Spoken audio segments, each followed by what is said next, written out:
भाजपा प्रदेश अध्यक्ष दीपक प्रकाश ने प्रदेश कार्यालय में प्रेस कॉन्फ्रेंस की। इस दौरान दीपक प्रकाश ने हेमंत सरकार को घेरा।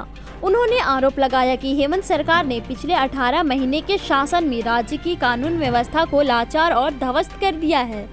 राज्य की स्थिति आज संयुक्त बिहार जैसी हो गई है, जहां लालू राज में शाम 7 बजे बाद कोई व्यक्ति मेन रोड जाने में परहेज करता था, आज दिन दहाड़े वकील और जज की हत्या की जा रही है। वहीं रोजगार को लेकर भी हेमंत सरकार पर सवाल खड़ा किया। उन्होंने कहा कि सरकार 2021 को नियुक्ति वर्ष घोषित कर चुकी है, लेकिन यह वादा पूरी तरह से फेल है।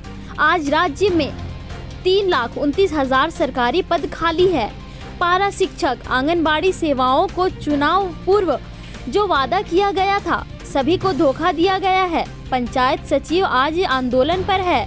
छठी जेपीएससी मामले में सरकार की क्या स्थिति है, यह किसी से छिपी नहीं है। मुझे विश्वास है कि कांग्रेस के लोग जरूर धरना देंगे। इस संदर्भ में लगातार वो पेट्रोल पंप में धरना दे रहे। अब कांग्रेसियों से मैं भी अपील करना चाहता हूं कि थोड़ा बड़े रेट के कारण थोड़ा मुख्यमंत्री के आवास के सामने धरना जरूर देंगे, ऐसा मुझे विश्वास है।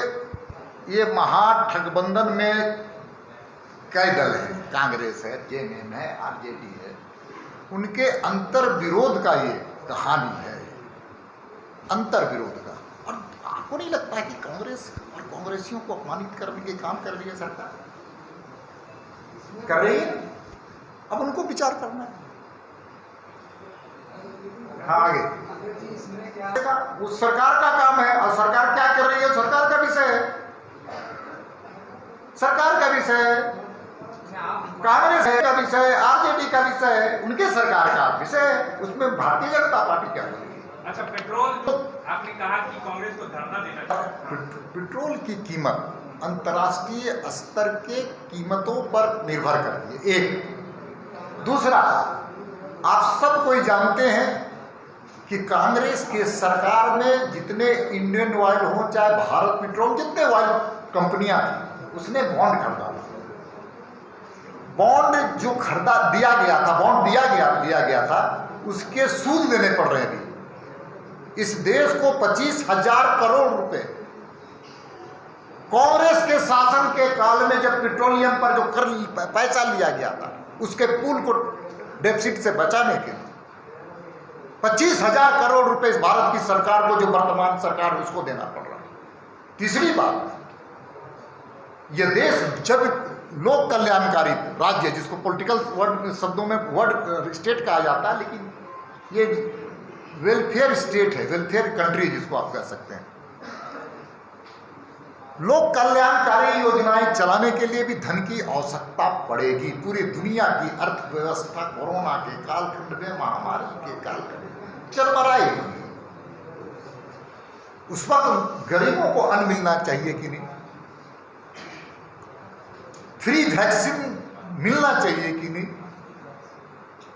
जो कोरोना में अनाथ हुए हैं बच्चे, उनको सहयोग मिलना चाहिए कि नहीं? शिक्षा से लेकर दीक्षा से लेकर उनके जीवन सरल।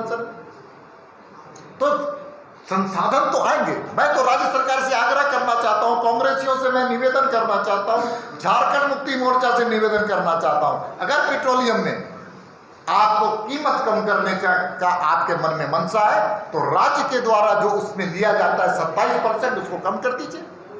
100 रुपए में 27 रुपए कम हो जाए। दोहरा राजनीति, दोहरा चाल, दोहरा चरित्र, ये कांग्रेसियों का डीएनए में है।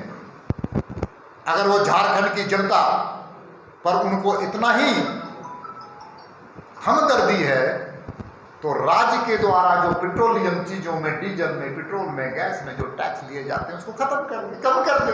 खत्म नहीं भी करे तो कम कर दे। अपने आप पेट्रोलियम डीजल की कीमत कम हो जाएगी।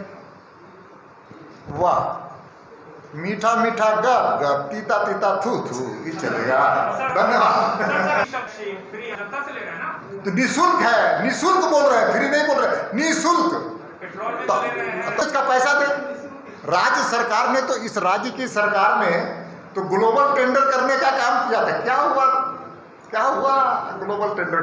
37% यहाँ पर वैक्सीन बर्बाद हुए थे। इसका दोषी कौन है? क्यों नहीं FIR हो उन पदाधिकारियों पर जिन लोगों ने 37% वैक्सीन बर्बाद करने का काम किया था? ये भी सवाल है